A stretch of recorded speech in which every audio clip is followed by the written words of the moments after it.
Welcome back to Expert Exercise Facts and Fictions. I'm Trent Cook, I am your exercise expert, and today we're going to be talking about exercise intensity and fatigue. Are you training or are you draining?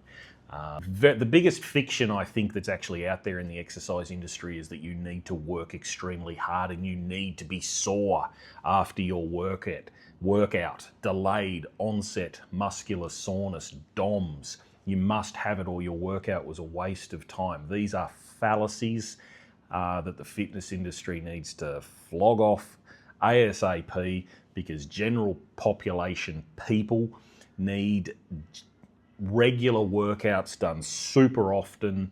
The consistency of workout is the key, not how hard you actually work.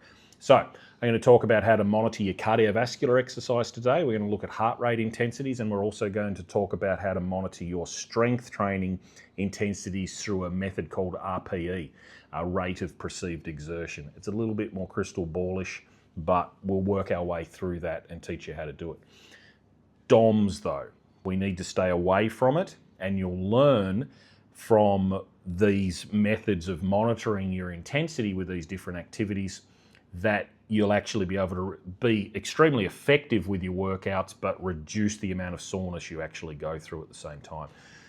Okay, so let's talk aerobic training first. So aerobic training, cardiovascular training, basically we're talking heart and lungs to propel us through whatever activity we've chosen, whether it's swimming, bike riding, running, walking, rowing machines, etc. Doesn't really matter what it is as long as it's focused on getting your heart rate up. Now it's a really easy one to monitor, particularly in this day and age with smart watches and phones, etc., that monitor all our facts and figures, etc. So we can quite easily monitor heart rate these days, but I will give you a method towards the end of this where you can actually do it without a heart rate as well if you don't actually have one. You do have a heart rate, whether you have something to monitor or not. Get that right. So you'll see there's a fancy chart I've put up here which will break down like our 50 to 60% maximum heart rates and what we achieve, and your 60 to 70, your 70 to 80, your 80 to 90, and then your maxing out type heart rates being 90 to 100. And I'm here to say right now that those last two zones, zone 4 and 5, are completely unnecessary for the domestic cat that's out there. The general population person does not need to be working out that hard with their cardiovascular exercise. They are purely for your athletes. They are purely for your kind of, I guess, regional domestic football players and sports players, etc. They need to work hard because they need to get to the next contest. They need to not let their teammates down, etc., and they need to be able to push hard.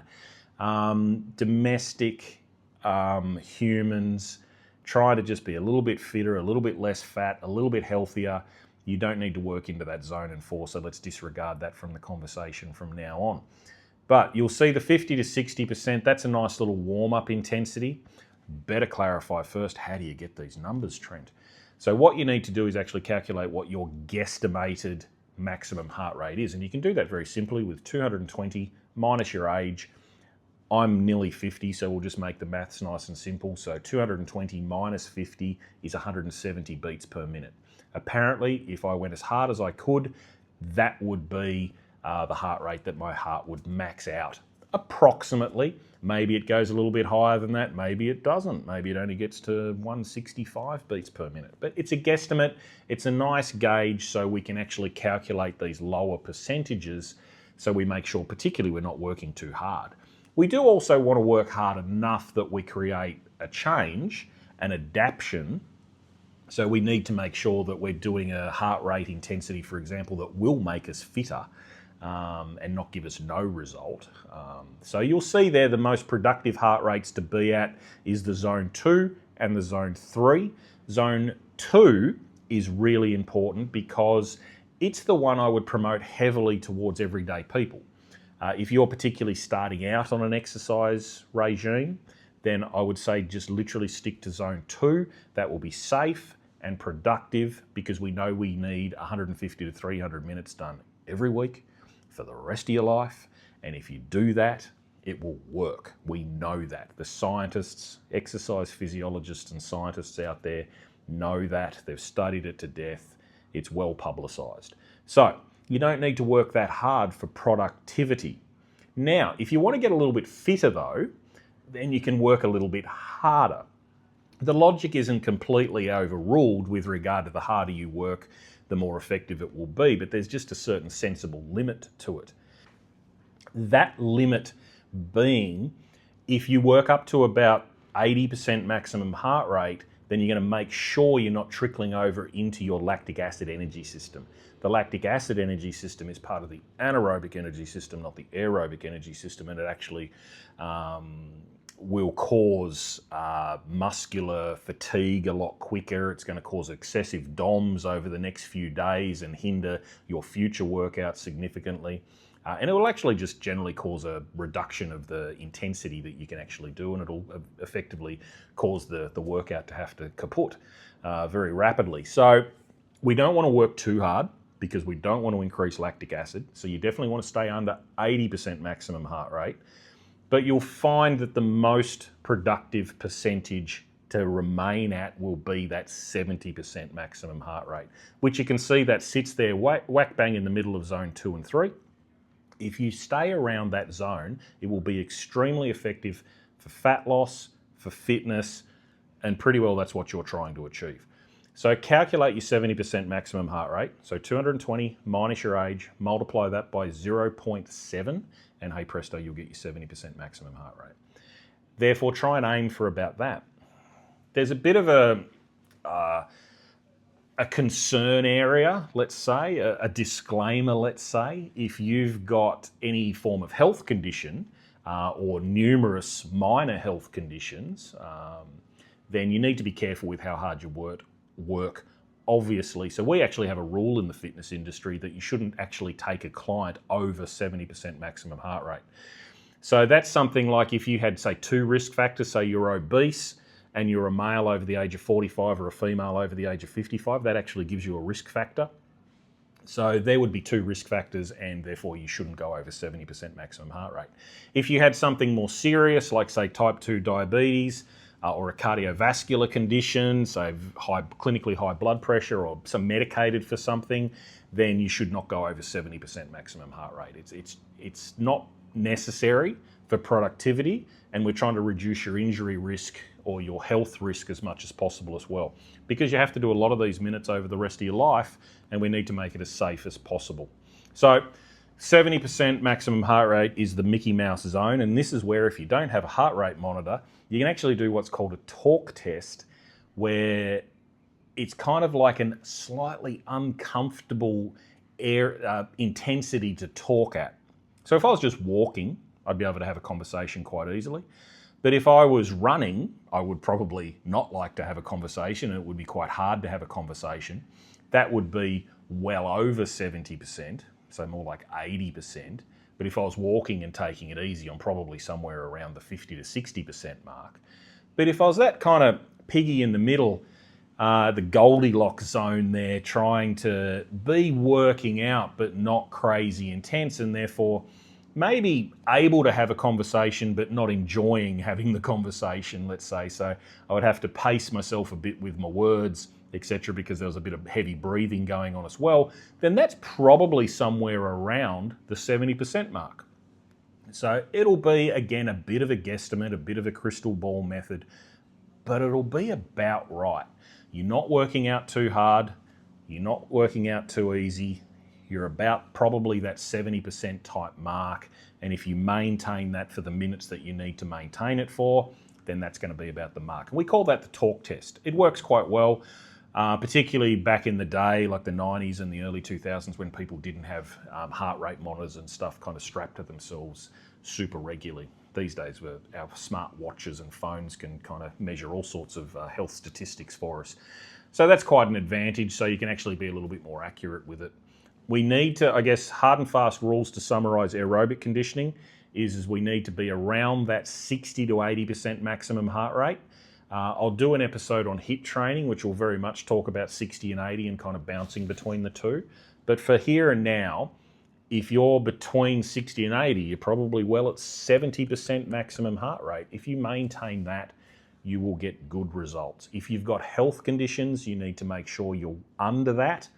And if you want to work harder, You can get up to 80%, but don't trickle over 80% because then you'll end up with lactic acid flowing and it's going to cause all sorts of problems with regard to your results and your soreness and your ability to actually work out again.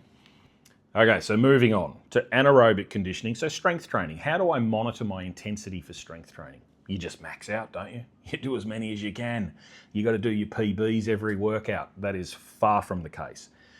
Strength training in particular, people tend to work out too hard. So we've actually got some pretty awesome science that's been done out there repeatedly over many years now. The last kind of 20 years has chewed this over many, many times and found that we don't need to work anywhere near 100% maximum. So if you're working out to failure or maxing out, as a lot of people say, and kind of not being able to do any last repetitions, then we call that 100% fatigue. So that would be 10. So I've got a little RPE scale I've no doubt thrown up on here, rate of perceived exertion. If you're maxing yourself out, you're at a 10. So you're going as hard as you can. And what that's going to give you is the ability to gain maximum amount of muscular strength gain. So whether it's hypertrophy you're after or actually just strength gain, that is going to help you lift your metabolism, gain lots of strength, gain muscle mass if that's what you're after, but at a cost. It's going to create a lot of DOMS, delayed onset muscular soreness. Again, it's going to kick you in the backside.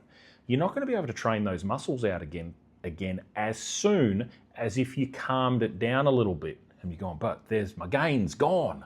If I calm it down and I only go to say 70 or 80% or 90%, then I'm not going to get the gains. Here's the thing, the scientists have actually found out you can train as low as 80% fatigue, so therefore have 20% left in reserve, not maxing out, actually nowhere near it.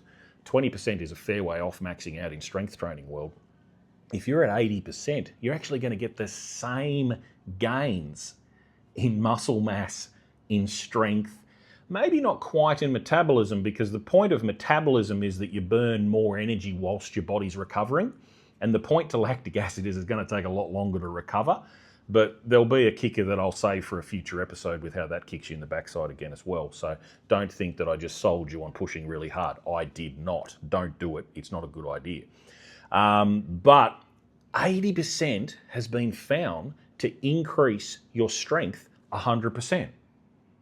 So why would I go to 100% fatigue? If I get 100% strength gain from 100% fatigue, maxing out, and I get 100% strength gain from 80% fatigue, not maxing out, less injury risk, less recovery time required, and I get the same result,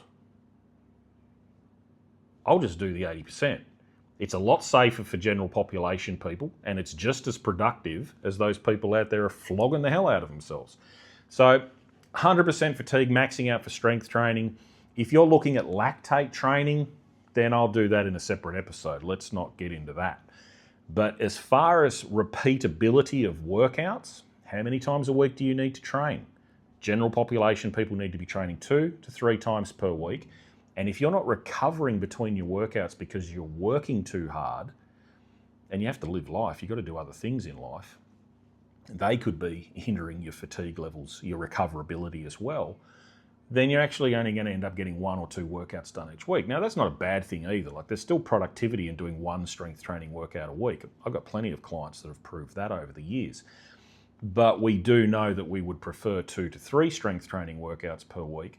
Therefore, you need to make sure you're recovering from the previous workout. So if you're still sore, then it's not a good idea to be working out. Injury risk will go up. So being able to monitor your fatigue. So now you actually have to figure out, well, what is 80%? Like, from a mathematical point of view, if you were maxing out at 10 reps, you probably should have stopped at 8 reps. Simple maths. 10 is 100% fatigue. 8 is obviously 80% of that, so that's going to be about 80% fatigue. And there's lots of really whiz-bang fancy calculators out there to actually figure this stuff out. I don't recommend any of them. I go with some simple maths and it works quite nicely.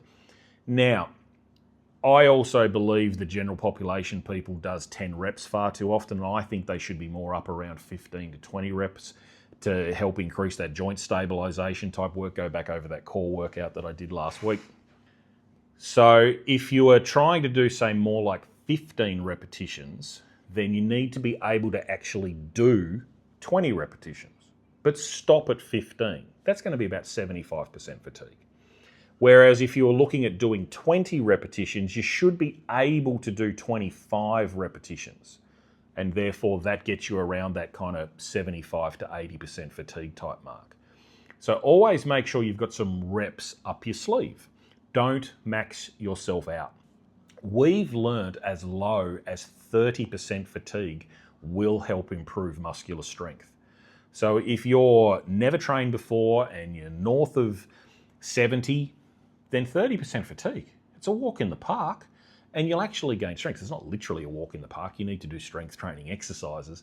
But that would be the equivalent of an RPE of 3, which if I look at my little chart here, that's easy. 3 is comfortable. I would think, and I more with my clients target that 6 to 8 RPE type mark. So someone's working a little bit harder, but they're also recovering from it very easily. The typical way that you can't avoid DOMS is when you change an exercise program around, and we are going to recommend that you change your programs around reasonably regularly, about every 8 to 12 weeks. And sometimes that creates a little bit of soreness just because you're using muscles in a different fashion or you're using muscles that you haven't maybe targeted for a while. And that can create a little bit of DOMS, and you can't really avoid that too much except try and keep your intensity as low as you can.